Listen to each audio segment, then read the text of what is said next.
വാഹനപ്രേമികളുടെയും യുവാക്കളുടെയും vote bank ലക്ഷ്യമിട്ട് സർക്കാർ നൽകിയ വാഗ്ദാനം ഇപ്പോൾ ഭരണകൂടവും നീതിപീഠവും തമ്മിലുള്ള വൻ നിയമ പോരാട്ടത്തിലേക്ക് വഴിമാറുകയാണ്.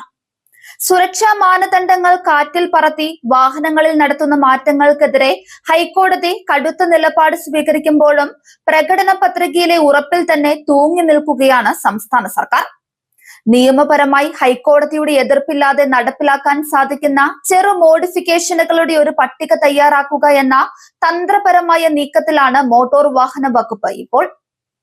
റോഡ് സുരക്ഷയുടെ കാര്യത്തിൽ യാതൊരു വിട്ടുവീഴ്ചയ്ക്കും തയ്യാറല്ലെന്ന് ഹൈക്കോടതി ഡിവിഷൻ ബെഞ്ച് വ്യക്തമാക്കി കഴിഞ്ഞു. വാഹനത്തിൽ ഒന്നിലേറെ അനധികൃത മാറ്റങ്ങൾ കണ്ടെത്തിയാൽ ഒന്നിച്ച് ഒറ്റ പിഴയടച്ച് രക്ഷപ്പെടാൻ കഴിയില്ലെന്നും ഓരോ നിയമലംഘനത്തിനും 5000 രൂപ വീതം പ്രത്യേക പിഴ ഈടാക്കണമെന്നും കോടതി നിർദ്ദേശിച്ചിട്ടുണ്ട്. കാൽനട യാത്രക്കാരുടെയും മറ്റ് വാഹന യാത്രികരുടെയും ജീവന് ഭീഷണിയാകുന്ന LED ലൈറ്റുകൾ, മൾട്ടി കളർ ഫ്ലാഷറുകൾ, അൾട്രാ ബ്രൈറ്റ് ലൈറ്റ് ബാറുകൾ എന്നിവയ്ക്ക് സമ്പൂർണ്ണ വിലക്കാണ്.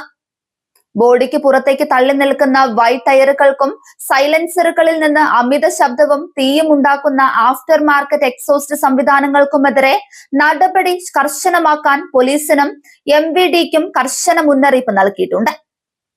എന്നാൽ കോടതിയുടെ വിരട്ടൽ ഒരു വശത്ത് നടക്കുമ്പോഴും യുവാക്കളെയും ഓട്ടോമൊബൈൽ മേഖലയെയും പിണക്കാൻ സർക്കാർ തയ്യാറല്ല. ജനങ്ങളിൽ നിന്ന് ശേഖരിച്ച സർവേയിൽ ഉയർന്നു വന്ന 200ഓളം നിർദ്ദേശങ്ങൾ പരിഗണിച്ച് മോട്ടോർ വാഹന വകുപ്പ് പുതിയ പട്ടിക തയ്യാറാക്കിയിരിക്കുകയാണ്. തീവ്ര വെളിച്ചമുള്ള ലൈറ്റുകളോ വൻകിട മാറ്റങ്ങളോ അനുവദിക്കില്ലെങ്കിലും വാഹന ഉടമകളുടെ പ്രാഥമിക ആവശ്യങ്ങളും സുരക്ഷിതമായ ആക്സസറികളും നിയമപരമായി തന്നെ അനുവദിക്കുമെന്ന നിലപാടിലാണ് ഗതാഗത വകുപ്പ് അധികൃതർ.